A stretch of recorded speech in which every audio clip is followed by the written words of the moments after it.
secure line. You're invited to Colonel Bob Mattingly's farewell to USFET party. I must regretfully decline the kind invitation. It will be held at Schloss Hotel Kronberg, as I have a previous social engagement. So put on your pinks and greens and get in your airplane within the next 30 minutes. A car will be waiting for you at Eschborn. No. And wear your DSM.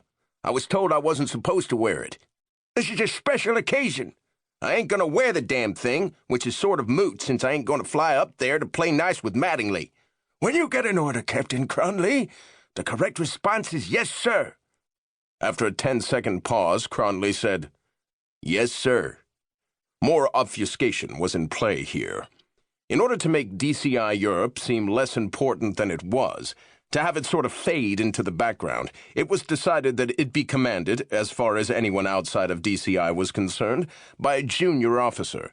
Such an officer was available in the person of Jim Cronley, who had just been awarded the Distinguished Service Medal and promoted from second lieutenant to captain at the verbal order of the President of the United States.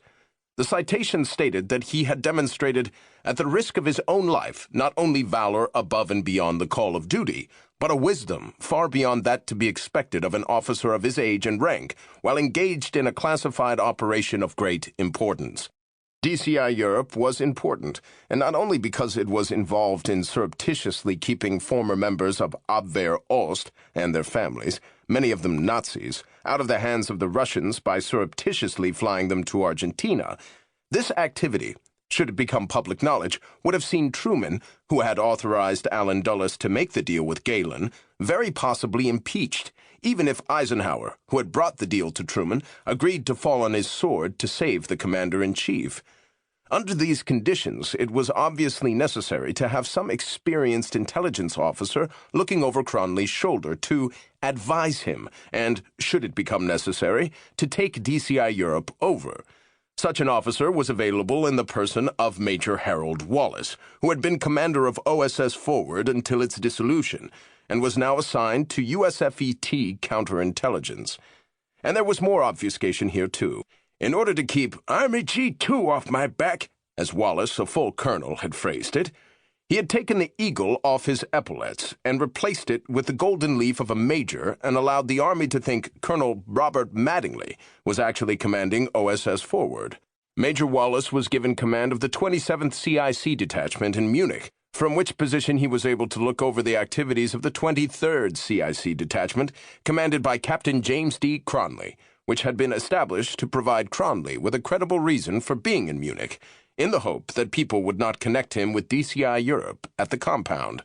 Originally, Cronley was not told of Wallace's role, but he soon figured it out.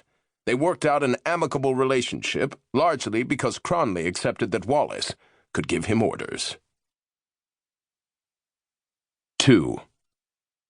As Cronley entered the lobby of the Schloss Hotel, a bellman snatched his canvas valve pack from his hand and led him to the desk.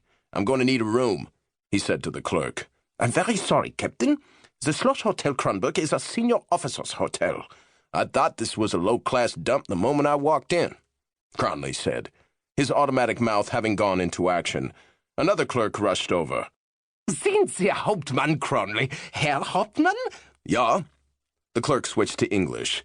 "We've put you in 110, Captain. Your bag will be there whenever it's convenient for you to go there." He handed Cronley a key, which came attached to a brass plate with the number on it. "Captain Cronley," a voice said in his ear, "if you'll come with me, sir." He turned to see a naval officer, a full lieutenant, who had the silver aiguillettes of an aide-de-camp dangling from his shoulder. "Who the hell are you?" "I'm the Admiral's aide, sir," he replied, his tone suggesting dumb question. "What admiral?" The lieutenant didn't reply, instead gesturing for Cronley to follow him. Cronley did so, out of the lobby and down a corridor, where the lieutenant opened half of a double door, gestured for Cronley to precede him, and then bellowed, "Admiral Captain Cronley!" Cronley looked into the room. There were 6 people sitting around a table on which were 3 bottles of whiskey, an ice bucket, and a soda siphon. He recognized 2 of them, Harold Wallace and Oscar Schultz. He saw that Wallace had the silver eagles of his actual rank on the epaulets. Oscar was in a business suit. And that has to be Admiral Sowers. All that gold on his sleeves. What the hell is going on here? "Well, come on in,"